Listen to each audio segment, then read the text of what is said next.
지난주에 우리는 제30문 구원의 적용 문제에 대해서 함께 생각을 했습니다. 성령은 어떻게 우리에게 그리스도께서 사신 구속을 적용하십니까? 먼저는 효력 있는 부르심부터 시작했습니다. 성령은 우리를 효력 있게 부르셔서 우리 안에 믿음을 불러 일으키시고 우리를 그리스도께 연합하게 하심으로 그리스도의 사신 구속을 우리에게 적용하십니다. 이렇게 말씀을 드렸습니다. 우리 소요리 문답은 개혁주의 신학에서 가르치는 구원의 서정, 즉 우리에게 성령께서 그리스도의 십자가의 은혜를 적용하시는 이 과정, 즉 순서가 있는데 개혁주의 신학에서는 보통 9가지로 설명을 하고 있습니다. 그런데 요리문답은 이 9가지로 세분되기 이전에 만들어진 문서이기 때문에 그 중에서 이 빠져있는 부분들이 있다라고 말씀을 드렸습니다. 중생이라든지 이런 이 회심이라든지 이제 이런 내용들은 빠져 있어요. 또 성도의 견인 이런 것들도 빠져 있습니다. 그러나 이것이 빠져 있다고 해서 구원론을 제대로 다루지 않는 것은 아닙니다. 설명에 나아가는 과정에서 이런 부분들은 말씀을 하고 있기 때문이죠. 그래서 세분하지는 않지만 그러나 제가 여러분들에게 설명할 때에는 이런 내용들을 자세하게 다 말씀을 드리겠다 하고 말씀을 드린 겁니다. 이 구원의 적용은 이 구원으로 초청, 즉 부르심으로부터 시작된다라고 말씀을 드렸는데 이 부르심은 크게 둘로 나눈다고 말씀드렸습니다. 첫째는 외적 부르심, 즉 우리 바깥에서 구원으로 초청하는 이 복음 전도 그리고 복음의 교육 이런 것들이 이제 외적 부르심에 해당합니다. 그리고 내적 부르심이 있는데 이것은 우리의 마음속에서 복음에 대하여 마음이 열리는 거죠. 이것을 이제 효력 있는 부르심이라고 이야기하는 거예요. 자, 하나님께서 우리를 구원하실 때 그리스도의 십자가라고 하는 이 구원의 사건을 완성시키셔요. 그런데 그것만으로는 우리가 구원을 받는 게 아닙니다. 그것이 우리에게 적용되어야 돼요. 간단하게 말하면은 믿음이라고 이야기하지만 이것을 믿어야 구원받는 겁니다. 믿지 않고서는 구원을 받지 못하는 거죠. 그런데 이 믿음이라고 이야기한 이것이 실상은 우리에게 구원이 이루어지는 전 과정을 설명하는 것이 아니에요. 이것은 제일 먼저는 이 십자가의 복음을 듣는 데서부터 시작하죠. 그런데 십자가의 복음을 들으려면 전하는 일이 있어야 됩니다. 이 십자가의 복음을 전하는 일이 외적인 부르심이다 하는 거예요. 그런데 이 외적인 부르심은 다양해요. 다양한 순간에 다양한 사람으로부터 다양한 정도로서 이 구원의 복음이 우리에게 제시되고 있다는 거죠. 그 중에서 이 모태신앙, 소위 말하면은 부모님이 교회를 다닐 때 이 아이들은 어머니 뱃속에서부터 교회를 다녔다. 이렇게 이야기하는데 이 모태신앙이 외적인 부르심 중에서 가장 특권 있는 부르심이다라고 하는 사실을 말씀을 드렸습니다. 그런데 이것이 외적 부르심에 불과하기 때문에 아직 복음을 제대로 받고 이 복음을 받아들이지 않는다면 구원이 일어나지 않습니다. 즉 신자의 자녀들이라 할지라도 구원을 받지 못하는 일이 얼마든지 일어나는 이유는 이것이 외적 부르심의 일종으로서 신자들의 자녀들의 영혼 속에서 복음의 역사가 당연히 일어나는 것이 아니기 때문입니다. 이거는 아직 이 자녀들의 마음 밖에서 일어난 일들이에요. 뭐 믿는 집안에서 태어났다. 이것이 아이들의 마음 속에서 일어난 일이 아니라 아이들 몸 밖에서 일어난 일이에요. 그래서 이 외적 부르심을 우리가 그 한계를 알아야 돼요. 외적 부르심의 한계를 알고 이것이 우리의 자녀들의 마음 속에서 참되게 역사하는 이 구원의 복음이 될 수 있도록 우리들은 가정에서 혹은 교회에서 온 힘을 기울여야 한다 하는 거죠. 이제 이것이 제대로 이루어지지 않으면 아이들이 성장하는 동안에 자기들이 무엇을 깨닫기도 전에 자기는 교회에서 짝짝꿍하면서 찬송 부르고 있었고, 그리고 늘 복음을 듣고 있었기 때문에 자기 자신이 믿는 사람이라고 착각할 수 있다는 거죠. 이제 이것이 이 착각 속에서 자신이 구원받은 그리스도인이라고 생각하는데 사실 그 속에 믿음의 역사는 없고 그 삶 속에 믿음의 삶은 없는 이런 문제들이 발생하게 되는 거예요. 제가 오늘 우리 청년부 수련회 마치고 돌아왔는데 청년부에 가서 제가 이번에 3번 말씀을 전했는데 10시간에 걸쳐서 3번 말씀을 전했습니다. 그런데 이 10시간 동안 이 아이들에게 가르친 게 그거예요. 이 아이들의 대부분은 모태신앙입니다. 그런데 모태신앙이 그리스도인을 결정지는 거 아니거든요. 모태신앙은 그냥 부르심 받았을 뿐이에요.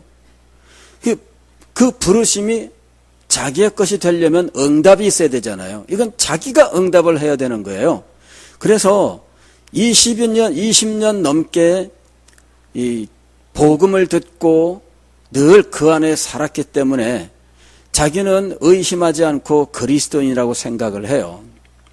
이것은 북한에서 태어난 어린이들이 타가소에서부터 유치원을 거쳐서 이 어린이 그 초등학교, 거기는 초등학교라고 부르지는 않겠지만 이 초등학교 과정을 거치고 중학교 과정을 거치는 그 과정 속에서 이들은 이 김일성 그 가계에 대한 철저한 교육을 받으면서 그야말로 이 김일성, 김정일, 김정은으로 이어지는 이 그 가계가 그야말로 신적인 존재인 것처럼 철석같이 믿고 있다는 거죠. 그거나 똑같아요. 다시 말씀을 드리면은 심리적으로 의심 없이 성장을 한 아이들은 그냥 그대로 자기 자신이 그리스도인인 줄로 착각하는 거예요. 20여 년 동안 세뇌를 받아왔기 때문에 그런 줄로 생각하고 있는 겁니다. 그런데 그들 속에서 정말 구원의 역사가 일어났느냐 하는 거예요. 그래서 이번에 10시간에 걸쳐서 우리 청년들에게 이 문제에 대해서 이야기한 겁니다. 착각할 수 있다.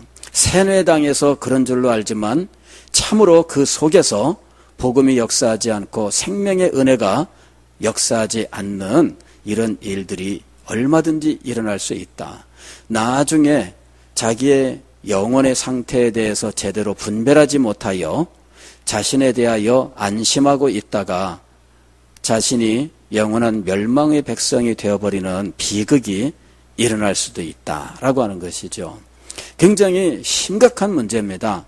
우리는 모태신앙이면은 안심하는데 여러분 모태신앙은 외적 부르심의 한 모양일 뿐입니다. 그것이 구원을 완성시키는 것이 아니에요. 그것이 우리가 받을 수 있는 외적 부르심의 아마 가장 탁월한 모습일 것이라고 봅니다. 외적 부르심의 가장 탁월함이에요. 어떤 경우는 교회 다녀, 교회 나가라, 이런 정도의 말밖에 듣지 못하는데, 이 아이들은 아예 기독교 집안에서 자기도 알지도 못하는 사이에 교회에 늘 다니고 있었던, 그래서 자기가 걸어 다니게 될 때는 이미 교회를 다니고 있는 이런 상황이에요. 그러니까 외적 부르심으로서는 가장 탁월한 거예요. 문제는 뭐냐 그러면은 이 외적 부르심이 결실을 맺어야 됩니다. 즉 참된 구원으로 결실을 맺어야 된다 하는 거죠. 외적 부르심이 구원의 결실로 열매를 맺기 위해서 가장 중요한 건 뭐냐면은 외적 부르심이 온전해야 된다라고 하는 거예요. 외적 부르심이 온전해야 그 후에 신앙생활이 결정돼요. 그 사람이 처음 외적 부르심을 받을 때 그때 어떻게 부름을 받느냐에 따라서 그 사람의 평생 동안의 신앙생활의 모습이 결정되는 것들을 많이 볼 수가 있습니다. 그래서 기복적인 어떤 내용으로 복음을 제시받았을 때 이 사람의 신앙은 기복신앙이 될 가능성이 커요. 뭔가 예수 믿으면은 문제가 잘 풀린다. 이런 정도의 말만 듣고 교회 가자 이래가지고 예수 믿으면 잘 되는 거야. 그 생각 가지고 교회를 왔어요. 그러면은 이 사람은 평생 동안 신앙생활의 방향이 예수 믿으면 잘 되는 거야. 이런 쪽으로 결정될 가능성이 커요. 그 후에 이 사람이 어떤 계기에서 복음을 제대로 제시받고 이 복음으로 말미암아 새로워지는 경험을 하지 않는다면 이 기복신앙이라고 하는 것을 가지고 20년, 30년 동안 그대로 갈 수 있다는 거예요. 그래서 처음 부르심을 받을 때 어떻게 부르심을 받느냐, 이거 그 사람의 신앙생활의 모습을 결정짓는 중요한 문제인 거예요.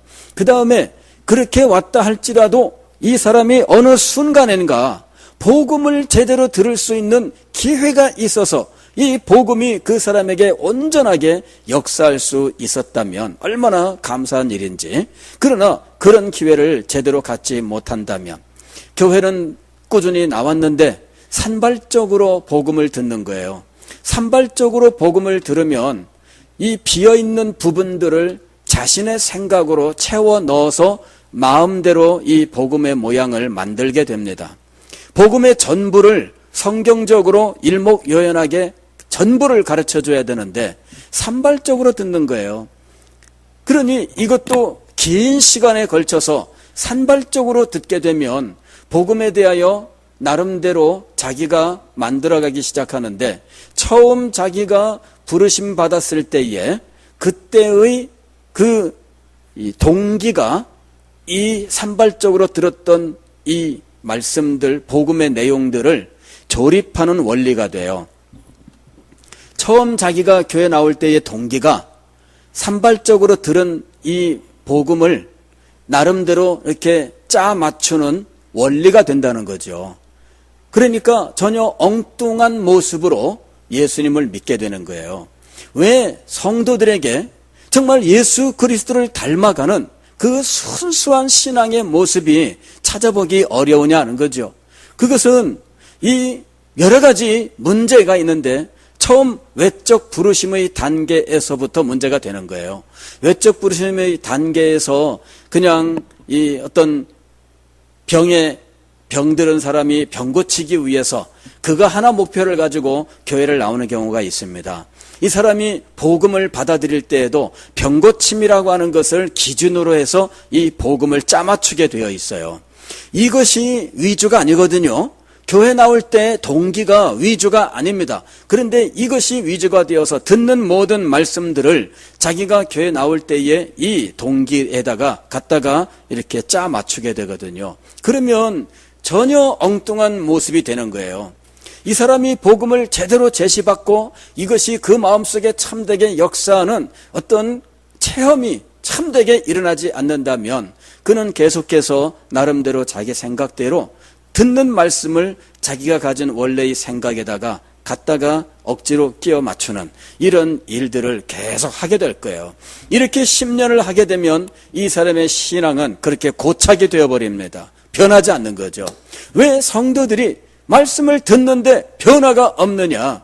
이게 첫 단추부터 잘못 깨기 때문이에요. 첫 단추가 잘못되면 그 다음에 다 잘못되는 거예요. 여러분들도 뭐 그런 경험이 있지 않아요? 이 무심코 이 단추를 채웠는데 나중에 보니까 이렇게 잘못되어 있는 거예요. 이거 어떻게 해야 돼요? 다시 다 풀러야 돼요. 다 풀고 다시 처음부터 제대로 순서를 잡아서 이거를 이렇게 단추를 채워야 된다는 거죠. 그렇지 않으면은 이게 삐뚤어져 가지고 이렇게 돼 갖고서는 다니는 거예요. 10년 동안 이러고 다녔어요. 그래 누가 지적을 했는데 10년 동안 이러고 다닌 자기의 이 삶을 자기가 부인할 수가 없는 거예요. 그러면 10년 동안 내가 잘못됐다는 말이야? 이러면서 이것이 잘못됐다는 걸 지적한 사람을 미워하기 시작하는 거예요. 왜 말씀을 제대로 가르치는데 미움을 받느냐? 여러분, 말씀을 제대로 가르치면 미움을 받는 경우들이 있어요. 왜 그러냐 그러면은 나는 이제까지 이렇게 살아왔는데도 아무 이상이 없었던 거예요. 첫 단추가 제대로 돼야 됩니다. 첫 단추가 외적 부르심이 제대로 돼야 된다는 이야기예요. 외적 부르심의 내용은 무엇인가? 이것이 이제 복음의 내용입니다. 복음의 내용. 그러니까 복음의 내용이 온전히 제시되는 것이 중요해요. 온전히 제시되는 게 중요해요. 예수님이 십자가에 못 박혀 돌아가셨고 우리의 죄를 사하시고 뭐 이런 정도의 내용으로는 그거는 그냥 큰 줄기일 뿐이지 복음의 내용에 있어서 그냥 극히 일부인 거예요. 복음 전부를 가르쳐야 됩니다.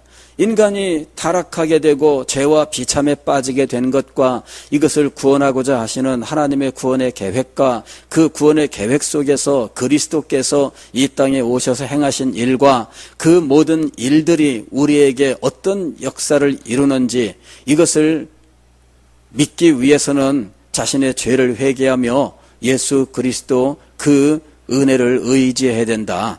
이런 모든 과정들을 차분하게 배우는 기회를 가져야 돼요. 부분적으로 배우는 것은 자기가 가진 생각 속에다가 짜 맞출 가능성이 크기 때문에 부분적으로 가르치는 것은 굉장히 위험합니다. 복음은 전부 그리고 한꺼번에 온전하게 제시가 되어야 하는 거예요. 왜 이런 거 있잖아요. 사람의 얼굴을 알아맞추는 거, 이 눈썹만 보여주면서 누굴까요? 이러는 거예요. 그러면은 저 눈썹 저거 보니까는 저거 누구겠다 이런 식으로 이제 떠올리는 거죠. 코만 보여주면서 누굴까요? 이러는 거예요. 그렇게 되면은 비슷하다고 생각하는 그 사람을 각자 나름대로 다 말하게 될 거예요. 그러면 각자 자기 생각대로 말하게 되는 거죠. 코만 보고 저거는 누구 콘데 이러는 거예요. 그런데 그게 맞을 수도 있지만 틀릴 수도 있어요. 그 다음에 코와 눈을 보여줬는데 각각 다른 사람의 것을 보여준 거야. 그런데 이 사람은 그 두 개를 한 사람의 것으로 조합해서 이건 누구 거다 이런 식으로 전혀 엉뚱한 답을 내놓을 수가 있어요. 자, 복음이라고 하는 것은 항상 그런 위험을 갖고 있는 겁니다. 그래서 여러분 온전하게 복음을 배우는 것이 정말 중요해요. 복음 성경 공부가 정말 필요합니다. 복음을 처음부터 끝까지 한꺼번에 제시받는 이 복음 성경 공부가 정말 중요한 거예요. 그 다음에 복음의 전체 내용을 한 번에 들을 수 있는 기회를 갖는 것이 중요합니다. 이것이 몇 시간이 걸리든지 처음부터 끝까지 복음의 전체 내용을 들을 수 있는 기회, 이런 기회를 갖는 것이 중요해요. 그리고 이렇게 전체의 내용을 듣고 난 이후에 죄를 회개하고 예수 그리스도를 믿어 하나님께서 그리스도 안에서 제시하시는 이 영광스러운 축복들을 누리라고 하는 초청의 과정이 있어야 한다 하는 것이죠. 그럴 때 성령께서 이 모든 것들을 사용하셔서 우리에게 구원에 이르는 참된 부르심의 역사를 우리 속에서 시작하시는 거예요. 자, 제31문 요리문답 제31문은 이렇게 되어 있습니다. 효력 있는 부르심이 무엇입니까? 즉 외적 부르심 말고, 즉 복음의 제시 말고, 복음으로의 초청 말고, 속에서 참되게 일어나는 이 구원의 열매를 맺게 하는 이 부르심은 무엇이냐 하는 이야기예요. 효력 있는 부르심은 우리에게 우리의 죄와 비참을 깨닫게 하시고 우리의 지성을 그리스도로 아는 지식으로 밝히시며 우리의 의지를 새롭게 하셔서 우리가 복음 안에서 우리에게 값없이 주신 예수 그리스도를 붙들게 설득하시는 성령의 사역입니다. 먼저는 외적 부르심에서 가르쳐준 모든 내용들입니다. 즉 죄와 비참, 내가 죄인인 것과 이 죄인으로서 내가 어떻게 비참한 상황에 처해 있는지를 깨닫게 하시는 일이 성령의 사역이에요.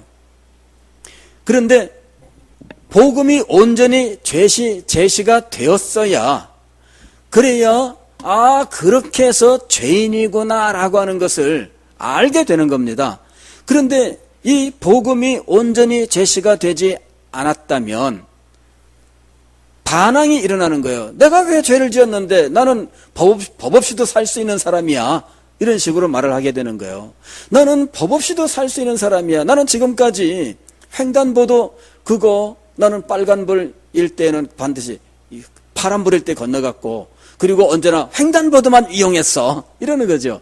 나는 모든 법규를 잘 지키며 살아왔던 사람이야. 남한테 나는 해를 끼치지 않은 사람이야. 내가 무슨 죄인이야. 이러는 거죠. 예? 여러분, 반항하게 되어 있어요. 이런 복음의 내용을 자세하게 풀어서 설명해 줘야 이 성령께서 그 사람 속에 깨달아 알 수 있도록, 즉 납득할 수 있도록 성령의 역사가 일어나는 것인데, 이것이 없다면 반항하게 되어 있는 거예요. 제가 고등학교를 마치고 고등학교 때 우리 친구를 만났습니다. 이 친구가 저한테 이제 어느 날 그런 얘기를 해요. 야, 호이가, 야, 나도 너처럼 정말 신앙생활 열심히 참 잘했으면 좋겠다. 이렇게 얘기를 해요. 자기는 교회를 뭐 가끔씩 가는데, 가긴 가는데 마음에 감동도 없고, 뭔가 속에서 이렇게 작용하는 것도 없다는 거예요. 그래서 제가 이제 그 친구한테 이렇게 얘기를 했습니다. 야, 그러면은, 먼저 자기의 죄를 한번 회개해봐라. 이제 이렇게 얘기를 했어요. 그랬더니 갑자기 이 친구가, 야, 무슨, 나보고 죄를 회개라고 하냐? 호익이 너 그렇게 안 봤더니, 이러면서, 너는, 솔직히 말하는데 너 비인간적이야. 이러는 거예요. 제가 굉장히 당황했죠. 굉장히 당황했어요. 야, 갑자기, 지금까지 친하게 잘 지내왔고, 자간자간 얘기도 잘했는데, 이 회개하라는 말 한마디에 완전히 이게 바뀌어버려갖고, 그 뒤로 10몇 년 동안을 못 만났어요. 그 뒤로. 세상에. 물론 저도 그때는 어렸으니까 제대로 설명할 수 있는 기회가 없었죠. 그때 제가 했어야 될 일은 복음을 제시하는 거였죠. 복음을 제시했어야 되는데 난데없이 회개하라 그랬으니 갑자기 이 친구가 화를 낸 거예요. 너 비인간적이야 나보고 그러더라고. 그래서 내가, 야, 너 그러면 인간적인 게 뭔데? 그랬더니, 야, 등산하러 올라갔다가 내려오면서 그 입구에서 주막에서 앉아 동동주 한 잔 마시고, 이거 얼마나 인간적이냐 이러는 거예요. 그래가지고, 야, 술 먹는 게 인간적이면 난 이제 그 친구도 말을 잘못한 거죠. 그게 무슨 인간적인 의미겠어요. 근데 우리는 다 그저 한 21, 아직 어릴 때, 아직 세상도 모르고 인생도 모를 때, 그저 그런 이야기를 한 거예요. 나중에 한 40이 돼가지고 만났어요. 40이 돼가지고. 그러니까 많은 세월이 흘러간 거예요. 예. 그러니까 회개하라. 이게 난데없이 회개하라. 지금 생각해 보니까 제가 생각해도 참 화낼만 해요. 그렇지 않겠어요? 예. 너 분명히 잘못한 게 있어. 너 죄가 있는 거야. 이렇게 제가 말한 거나 마찬가지잖아요. 복음을 설명했어야 되는 거죠. 그러니까, 그건 뭐냐면은, 이 복음을 잘 깨달아 알고, 이것이 네 마음속에 역사해야 되는 거야. 하나님의 은혜 역사가 있어야 되는 게, 이렇게 말했어야 되는데, 제가 그때는 몰랐어요. 자, 밑도 끝도 없이 죄에 대해서 이야기하면 반항하게 되어 있지요. 그리고 늘 하는 말이 있습니다. 나는 너보다 더 양심적으로 산다 이거지. 그리고 그리스도인들, 예수쟁이들, 난 예수쟁이들보다 난 더 양심적으로 산다. 이런 식으로 말하는 거예요. 직장 생활하면서 예수쟁이들만큼 얌체들도 없고 깍쟁이들도 없고 이런 식으로 막 얘기하잖아요. 나는 예수쟁이들보다 더 직장 생활에 헌신적이고 잘한다는 거예요. 그러니 복음이 제대로 제시가 되었어야 이 사람이 납득을 할 건데 그런 과정이 없이 죄를 말하면 이 죄를 사람들은 하나님 앞에서의 죄로 생각지 아니하고 도덕적인 것으로 생각하거나 아니면 법적인 것으로 생각하는 거죠. 도덕적으로 나는 문제가 없다. 윤리적으로도 나는 문제가 없다. 법적으로도 나는 문제가 없다. 이렇게 나오는 거예요. 그러나 죄는 윤리적인 것도 아니고 도덕적인 것도 아니고 법적인 것도 아니고 하나님과의 관계잖아요. 그러니까 이것을 차근차근 풀어서 설명해 주고 그로 말미암아 하나님과의 관계가 잘못되어서 결국은 그가 이 비참한 상황에 빠지게 되었고 죽음과 이 생에서의 이 고난과 이 가지가지 고통 속에서 신음하다가 결국은 죽고 마는 이런 비참한 존재다. 이게 납득할 수 있게 해야 된다는 거죠. 그럴 때 이것을 깨달아 알고 납득하고 인정하게 되고 이것을 인정했을 때 비로소 구원의 길, 예수 그리스도의 십자가를 인정하며 이것을 의지하는 마음을 갖게 되는 겁니다. 그렇게 해서 복음이 제시하고 있는 모든 축복들에 대하여 마음이 열릴 때 그때 비로소 이 사람이 믿음의 자리, 즉 구원으로 나아가게 되는 거잖아요. 그러니까 요 복음의 내용을 온전히 가르쳐주는 이 일이 있을 때 성령께서 이것을 사용하셔서 이 사람에게 참된 구원의 역사를 이루시는 거예요. 죄와 비참을 깨닫게 하시고 그리스도를 아는 지식으로 그의 지성을 밝히시며, 그러니까 복음의 사실들과 그 의미들에 대하여 들어야 깨닫고 인정하는 자리에 나갈 수 있는 거예요. 그래야 내가 예수를 믿고 내가 이제부터는 정말 그 생명의 은혜를 입고 살아야 되겠다. 이런 어떤 그 마음의 움직임이 있게 되는 거거든요. 근데 이런 것이 제대로 제시가 되지 않으면 그러면 이 사람이 그냥 일반적인 어떤 종교심을 가지고 이제 이 교회 생활을 하려고 하는 거예요. 종교심은 이 사람들에게 익숙한 겁니다. 왜냐하면 종교심이라고 하는 것이 우리 사람에게는 자연적으로 있기도 하지만은 그러나 주변에서 자기도 학습을 하는 거예요. 불교에서 불교에 심취해 있든지 아니면 불교적인 어떤 것들에 익숙해 있든지 아니면은 무당과 점쟁이에 익숙해 있든지 이러면서 이런 이 종교심을 그대로 기독교 신앙과 일치시키는 거죠.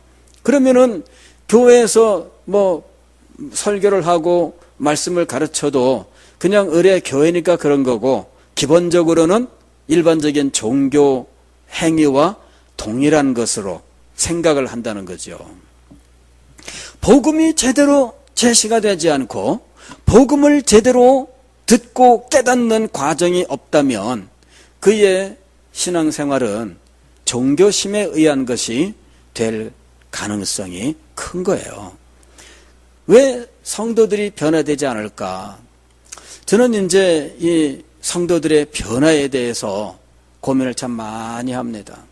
성도들이 왜 생각이 변화되지 않을까? 그 가치관이 변화되지 않을까? 왜 그 성품이 변화되지 않을까? 이런 것들에 대해서 고민을 많이 합니다. 이유가 무엇일까? 왜 성품이 변화되지 않을까? 근데 이제 이런 것들에 대하여 불편한 진실을 말하는 것은 쉽지가 않아요. 성품이 변화되지 않는 사람들은 이유가 무엇일까요? 예수님을 믿고 구원은 받았는데 성품은 변화되지 않을 수 있다. 맞습니까?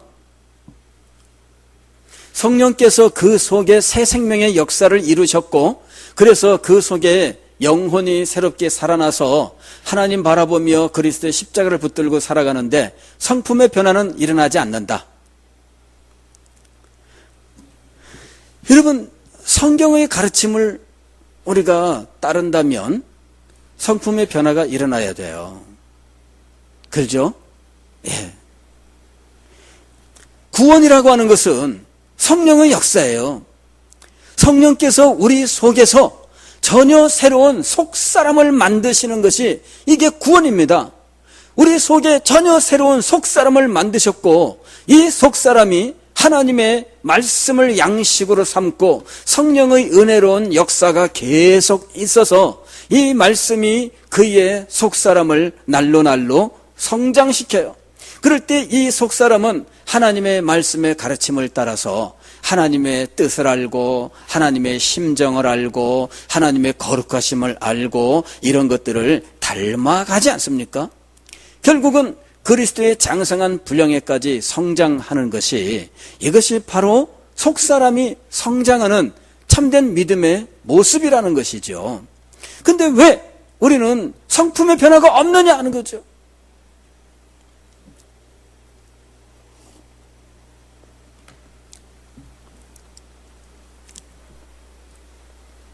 전에 제가 서울에 있을 때 이제 그 남산 터널이 몇 개가 있는데, 그 중에 이제 그 남산 제 1호 터널이죠. 이게 이제 종로 쪽에서 이렇게 해서 한남대교 쪽으로 이렇게 내려가는, 그게 이제 이 터널이 있는데, 이게 이제 이렇게 나와서 한남대교로 넘어가려고 그러면은 그 한남대교 직전에 이렇게 고가도로가 있는데, 고가도로를 타면은 신호 안 받고 쉽게 넘어갈 수 있거든요. 그런데 이게 저쪽 약수동이라고 하는 곳에서 오는 고가도로가 이 고가도로로 연결되는데 좀 이렇게 거리가 좀 있어서 끼어들 수 있어요. 그런데 거기에 실선으로 이렇게 돼 있었거든요. 실선이 있으면 넘어갈 수 있습니까? 없습니까? 넘어갈 수 없어요. 점선이면 넘어갈 수 있는데 실선이면 넘어갈 수가 없는 거죠.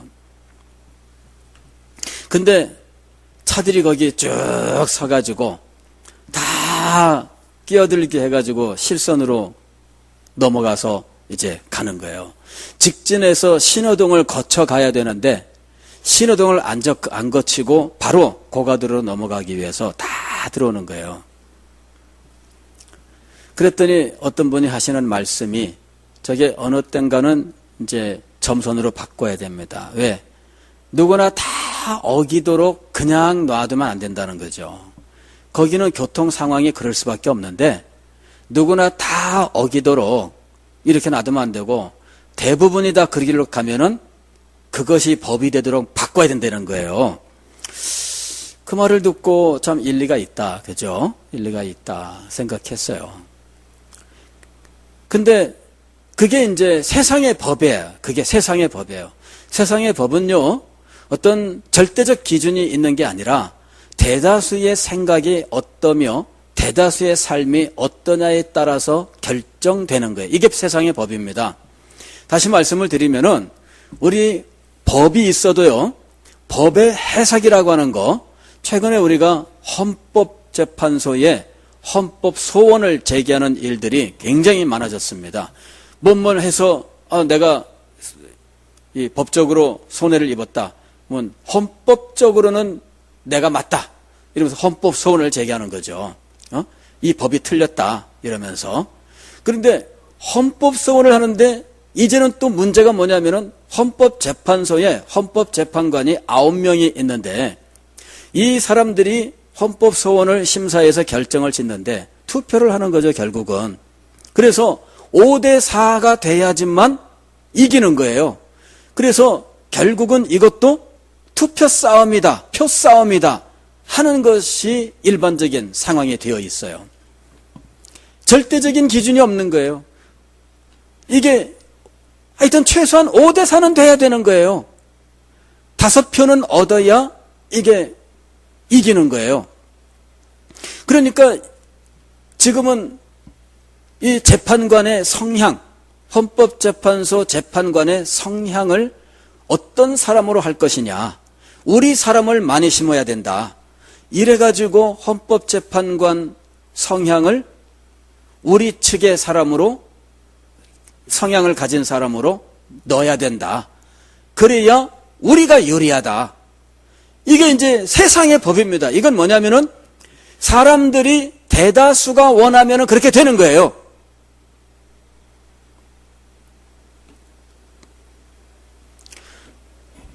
교회는 어떻습니까? 교회의 어떤 관습 같은 것들은 성도들이 불편해하면은 바꿀 수 있어요. 그런데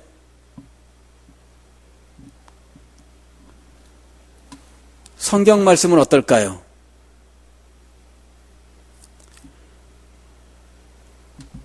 성경 말씀은 바꿀 수 없는 거예요.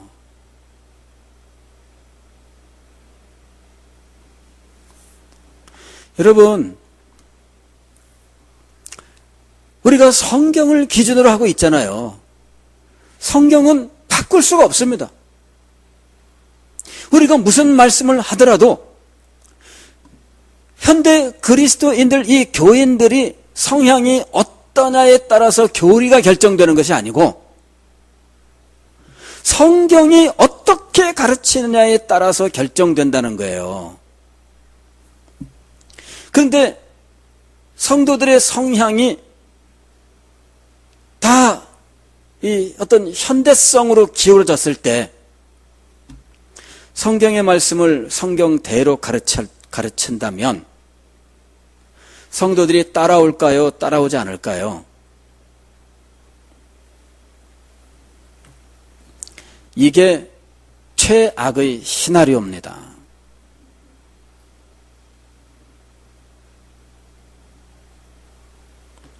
교회가 성숙하다고 하는 것은 진리를 알고 진리에 순복하는 성도들의 수가 많다는 것을 의미하는 거예요.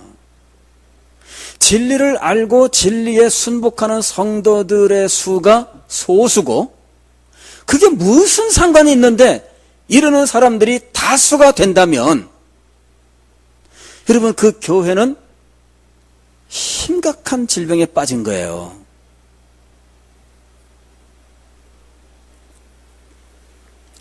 이 구원의 문제에 있어서도 마찬가지예요. 성도들의 지금 현재 상황과 상관없이 성경의 말씀은 진실되게 선포되고 진실되게 가르쳐져야 돼요. 이게 굉장히 힘들고 어려운 문제입니다. 제가 왜 성품의 변화가 없을까? 왜 가치관의 변화가 없을까? 왜 신앙의 의무들을 가르치면 그 신앙의 의무들을 순결한 마음으로 순종하지 못할까? 그런 문제들에 대해서 고민을 많이 해요. 그리고 성경의 말씀을 가르치면서 이것이 우리 성도들에게 능력으로 역사할 수 있도록 소망을 가지고 기도하는 거예요.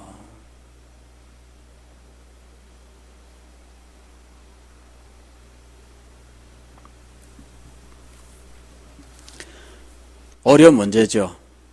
어려운 문제입니다.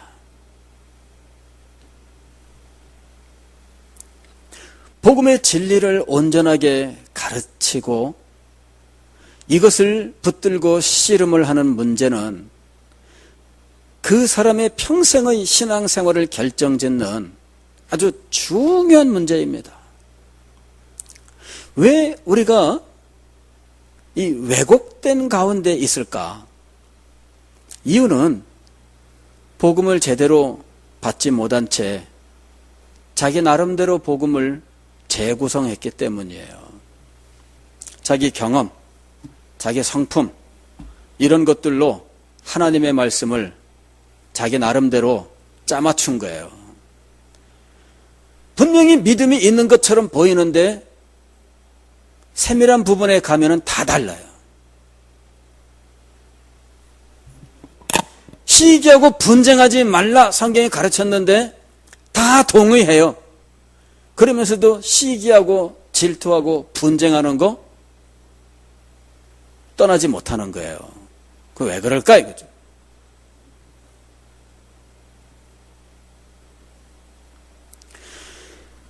아직 구원은 받았는데 변화가 없어서 그렇습니다. 이제 최대한 끌어안기 위해서 맞춰주는 말이죠. 근데 구원이 일어난 거는 변화가 일어난 거예요, 사실은.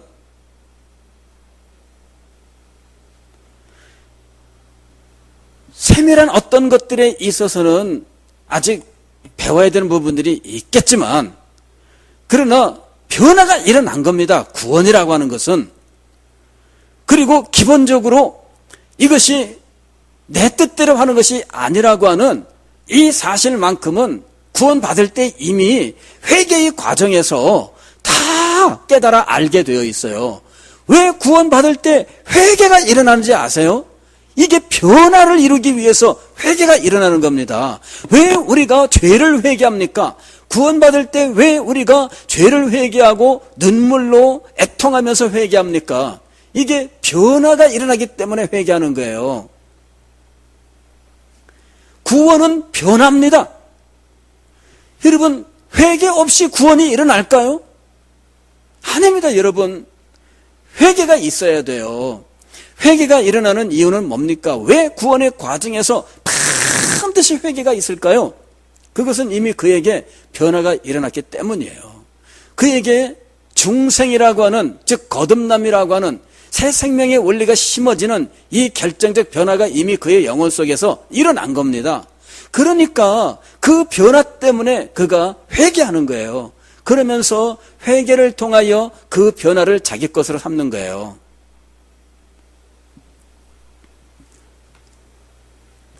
회개하는데 뭘 회개합니까? 경범죄 회개합니까? 국가적으로 어떤 법에 대한 문제를 회개합니까? 안 그래요.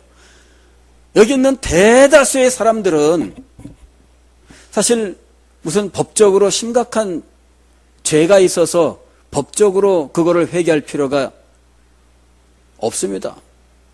대다수의 사람들은. 여기 대다수의 사람들은 도덕적으로 무슨 대단한 문제가 있는 거 아니에요. 그런데도 우리는 심각하게 회개를 합니다. 뭘 회개하는 걸까요?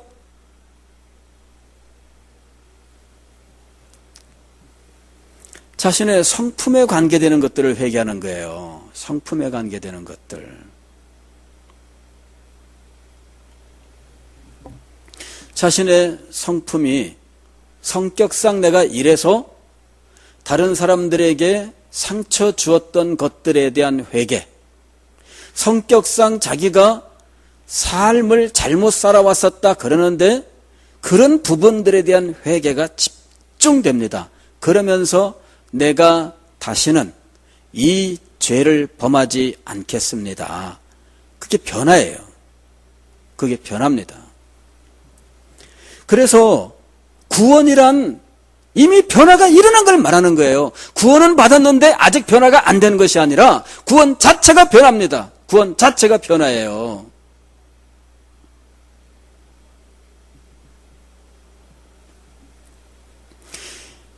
우리가 이 하나님의 이 구원의 역사를 심각하게 생각을 해야 돼요. 죄와 비참을 깨닫게 한다를 때 이 죄를 깨닫는 건데, 아담이 선악과를 따먹었다 이걸 회개하는 게 아닙니다. 그건 아담이 회개하는 거예요. 여러분, 선악과 따먹은 거 회개한 사람이 있어요? 이 가운데에서? 아닙니다. 그리고 내가 회개한다고 해서 그 회개거리 가운데에 내가 경찰에 붙들려 가서 감옥에 들어가야 될 만큼의 그런 문제들 가진 사람 몇 분이나 계셔요? 그런 거 회개하는 할 정도의 그런 삶을 사는 사람은 거의 없다는 거예요, 우리 가운데에. 그런 사람들이 예수 믿고 회개하는 경우가 있긴 하겠지만 대다수의 경우는 그렇지 않습니다.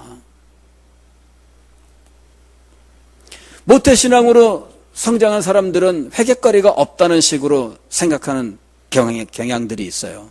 그렇지 않아요.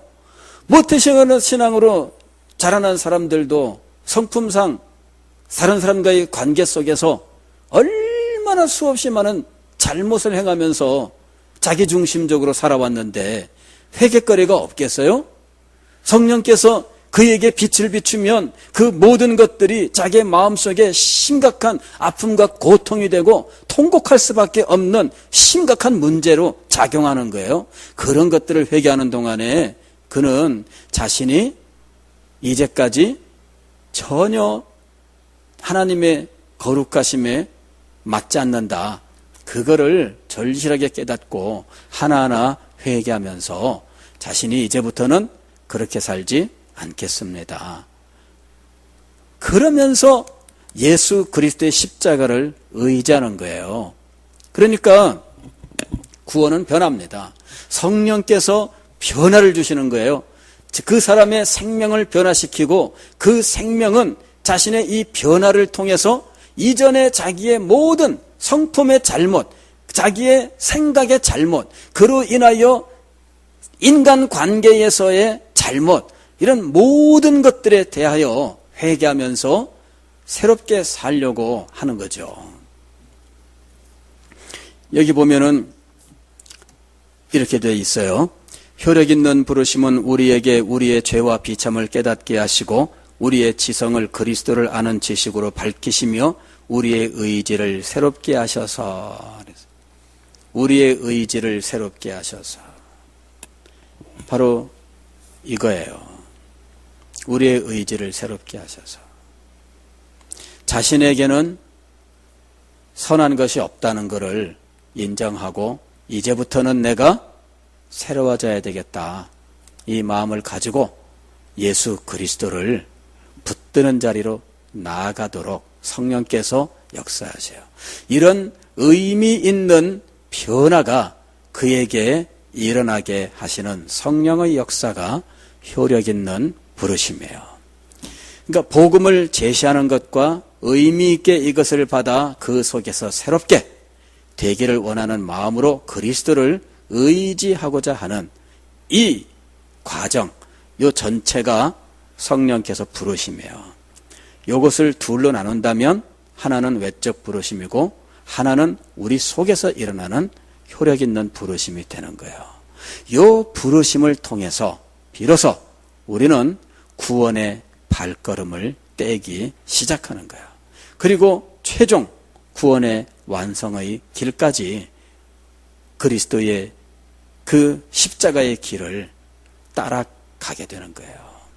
그 모든 과정이 성령의 은혜 속에서 이루어져 가게 될 것입니다. 사랑하는 성도 여러분, 오늘 우리에게는요, 성령의 은혜가 있어야 돼요. 성령의 은혜가 있어야 돼요. 효력 있는 부르심은 성령의 역사다. 성령의 사역입니다. 그랬어요. 성령의 사역으로 시작되는 우리의 구원. 이것은 우리의 지성의 변화, 우리의 의지의 변화, 우리가 기뻐하고 우리가 소망하며 우리가 즐거워하는 이런 감정의 변화, 이 모든 것들의 변화를 가져와요. 그리고 이후에 이 변화된 삶을 끝없이 살아갈 수 있게 하시는 거예요.